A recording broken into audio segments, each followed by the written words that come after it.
Hi, Annie. How are you? Hi, good. How are you doing today? I'm doing great to start. I love this show. The first season made me so happy because it Great. reminded me, like, there was a whole dance sequence. I was like, this is very Patrick Bateman. And now in season Yes. two, I love the switch up of like Matt's entire deal. For you guys, when you're coming back to a show for a second season, how was it to figure out exactly what you wanted to change or how you wanted it to go to kind of keep the mystery alive that we were obsessed with in the first season? Yeah, well, I was also a fan of the show, Mhm. so it was really fun to come on board Mhm. and kind of step into that kind of, like you said, boundary pushing, really, risky, darkly funny world, exploring in a real way our obsession with true crime and characters who are, you know, grisly and scary and really appealing at the same time.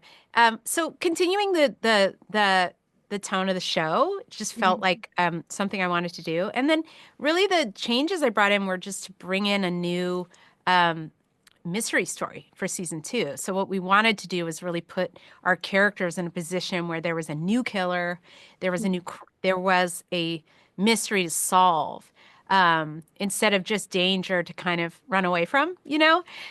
So it's that forward moving story that we wanted to bring to season two. So, continuing what drew us all in, um, tonally, and Mhm. then adding something new to look forward to. Yeah, and I don't have to ask because I love that Nathan's getting advice on how to be a man from a serial killer, and I think that Yeah. is so funny because you're like, you should stick up for yourself more, but no, don't take advice from a misogynist. Like that's the opposite of what Right. you're doing in this situation. But how fun is it for you as a creative to get to like make those little nods where the audience has to sit there and be like, yeah, wait, no, no, actually, this is a bad idea. Yeah, just like don't. Yeah, I mean that's exactly right. What's fun is kind of you start from a place of like a relatable place of like of a character who, like Nathan, it's played so well by Chris Messina, who's kind of dealing with these midlife issues of feeling a Mhm. little weak or inadequate, and then even more so now that he's a new dad and he has his dreams of athletic greatness are kind of behind him. And so kind of seducing you in with that very relatable problem, but then we kind of take it into this really maybe not so, um, relatable direction of, like you said, of he's getting that kind of life advice from someone who's actually a violent sociopath who murders women. And so it's sort of how far can you go? We continue to ask those questions, and that kind of pulled us along all season. Yeah, especially now that he's a man, that Matt has a man bun. I was like, this is a choice. Right. I know. Of all of the crimes he's committed, his fashion crimes are maybe the worst this season. But we wanted to play with this redemption arc, this Mhm. kind of idea of like, could misogyny and murder be an addiction that you could enter recovery for? Could, Mhm. the love of a good woman and his association with a strong family change him and redeem him? And, I think people do have that fantasy of like changing someone. And so we play with that this season and we ask that question again and again, is that possible? And for my last question to ask, I like that relationship that Matt is now in because she's aware that he is a serial killer, which I feel like is also a commentary Right. on especially like how women are obsessed with true crime and serial killers as a whole. That we were like, Yeah. we can fix him, a violent murderer who could murder us at any turn.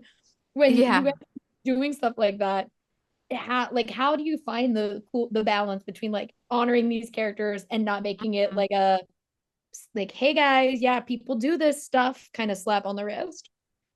Right. Well, I think we kind of take our cues from the culture because we look at how people, like you said, it's women above all that are the audience for the darkest and the most dangerous podcasts and content about murder, and particularly about crimes against women. So what is that about? Why are we so drawn to it? And I think we just try to have integrity and stay true to what really happens in the world, that even though these things are terrifying, we are really drawn to them. And then ultimately, we like to kind of move through that dark place into something where there's a little more light. So I think ultimately, if you were to ask me why are we so obsessed with these stories? It's because they do terrify us, and we need to kind of feel a sense of control in a world that doesn't necessarily feel safe for us.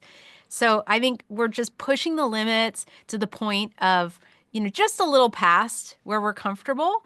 Mm. And, we're lucky to do it in a place in a time where there's, you know, streaming service like Peacock where you can kind of push the limits and do that stuff. We've all kind of yeah, we've all kind of we're not here yet, but it seems like we're pretty close as a culture, I would say. Yeah, I agree. Thank you so much for talking with me. I again love this show, so I'm so excited it's back for season two.